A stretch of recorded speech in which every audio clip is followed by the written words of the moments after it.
Chaque jour, Charles et Carole vous présentent la leçon de l'école du sabbat.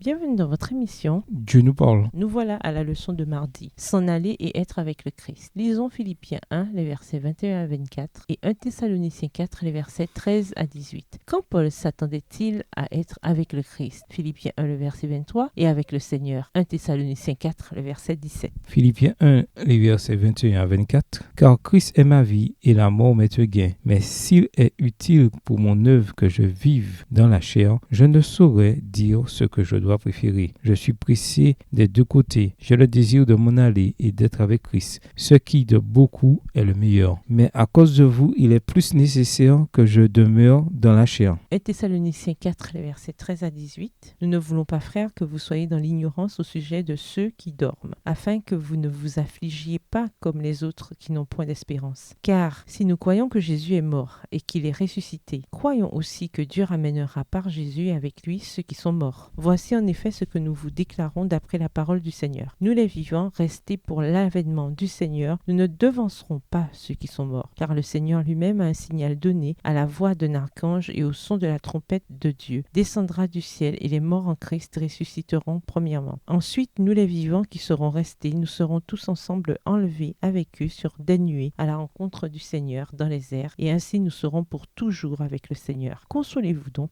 les uns les autres par ces paroles. Paul était poussé par la passion de vivre en Christ dès à présent. 2 Corinthiens 5, verset 17, version Colombe. Et avec Christ après son retour, référence à 1 Thessaloniciens 4, verset 17. Pour l'apôtre, pas même la mort ne pouvait briser l'assurance d'appartenir à son Sauveur et Seigneur. Comme il a dit dans l'Épître aux Romains, ni mort ni vie ne pourra nous séparer de l'amour de Dieu en Jésus-Christ, notre Seigneur. Romains 8, versets 38 et 39. Car si nous vivons pour le Seigneur. Et si nous mourrons pour le Seigneur. Soit que nous vivions, soit que nous mourions, nous appartenons donc au Seigneur. Romains 14, verset 18. Avec cette certitude en tête, Paul parle des croyants qui sont déjà morts comme étant endormis par Jésus. 1 Thessaloniciens 4, le verset 14 dans la version Darby, et aussi comme étant ceux qui seront ressuscités au retour de Jésus pour recevoir la vie éternelle. 1 Corinthiens 15, les versets 16 à 18 et 1 Thessaloniciens 4, les versets 13 à 18. Quand Paul mentionne son désir de s'en aller et d'être avec le Christ, Philippiens 1, verset 23, voulait-il dire qu'après la mort, son âme s'en irait pour aller vivre avec Christ? Pas du tout. Dans ce texte, Paul exprime verbalement son désir de quitter cette existence difficile et d'être avec Christ, sans référence à une durée qui pourrait survenir entre les deux événements. Ce verset n'enseigne pas que Paul s'attendait à aller au ciel après sa mort. Il était très clair. Il ne recevrait pas sa récompense avant le retour de Jésus. 2 Timothée 4, verset 8. En bref, Paul dit qu'après son propre départ, sa mort, voilà que Christ reviendrait sur les nuées du ciel pour ressusciter les morts, quand il serait avec le Seigneur. 1 Thessaloniciens 4, le verset 17. On doit également faire remarquer qu'il arrive que les auteurs bibliques fassent référence simultanément à deux événements alors qu'ils sont parfois séparés par une longue période.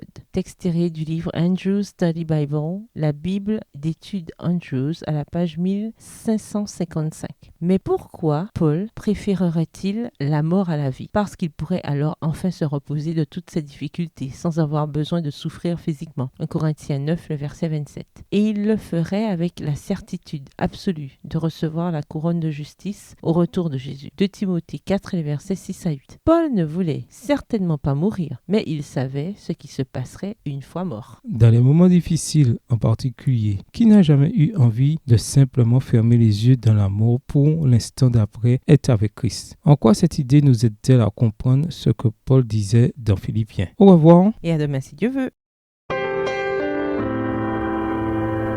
Dieu nous parle. Chaque jour, Charles et Carole vous présentent la leçon de l'école du sabbat.